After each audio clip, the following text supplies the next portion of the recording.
congressman who was just on that conference call with President Obama on the situation in Libya, Democrat Adam Smith of Washington State. Thanks for coming on, Congressman. You listened to what the president had to say. What was your takeaway from that conversation? Any headlines?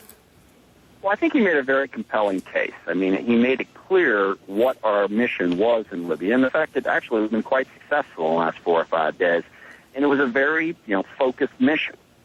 Qaddafi was threatening his people. He was retaking towns and systematically slaughtering thousands of civilians. We, along with the international community, were in a position to stop that through the use of force in the short term over the course of the last 4 or 5 days. We were able to block his advances and save thousands of lives. Now, it's very unpredictable where we're going in the future. In the short term, we had a humanitarian crisis that we could stop, so we made the decision to stop and have effectively done so. We've at least put a stalemate in place, whereas before Qaddafi was rolling across the country, as I said, systematically slaughtering civilians. So stopping that, I think, clearly was something that was in our interests, and with the international community's support, we seem to have made progress on that. So I think the president was very clear on what the goal was. So, excuse me for interrupting. Was there any sense in this conversation with the president, obviously there are a lot of people involved, as to when the president plans to address the nation on the issue of this intervention in Libya? Well, he already has addressed the nation. He's done a number of different interviews. Even while he was doing his Latin America trip, he did interviews with CNN, amongst others. Well, what I'm asking, though, is typically when the president says he's going to use military action, he addresses the nation, often from the Oval Office or in some form or fashion, to tell them his reasons why, his aims, his goals, and his exit strategy. Did he say he was going to do that? No, that did not come up in this context. But again, he has made it clear, and I think in talking to us, he was attempting to further spread that message as to what the goals were. And the goals here were very, very limited. We are not trying to go and get involved in a war with Libya and force militarily a change of leadership. We were simply trying to stop a humanitarian crisis. Now we have many challenges going forward. Excuse me, sir. Right there is another question.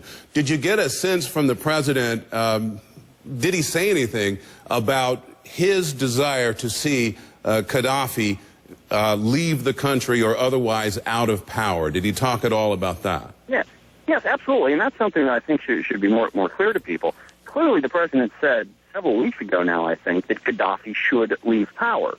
But that's a good deal different from saying we're militarily going to remove someone from power. I think it's a perfectly consistent position to say Qaddafi should step down, but then recognize that enforcing that militarily has higher costs than benefits. So that's why the focus of this military campaign was so limited to protecting the civilian population. So I think he did make that clear. And going forward, we're going to keep putting up international pressure on Qaddafi to try to force him out, hopefully in as peaceful a way as possible.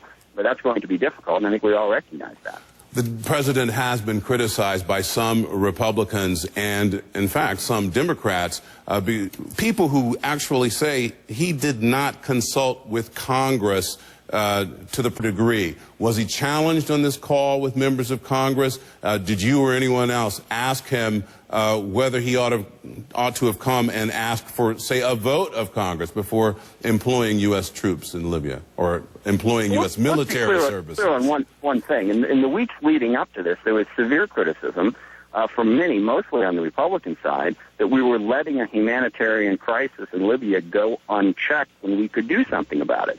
So the president stepped in and took the action that many people were saying needed to be done. Now, that's never going to be easy. I mean, stopping this type of military aggression against the civilian population is going to involve military action. It's not going to be easy, but it's what everyone was calling for 2 or 3 weeks ago.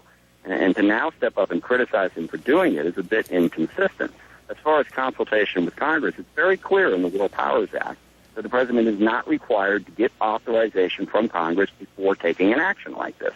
He is required to consult and inform us as he does this, and if it lasts past 60 days, then a vote is required. So I think the president is very clearly within the Constitution and within the law, and he has certainly, begun in the last 5 or 6 days to reach out to Congress and meet those requirements.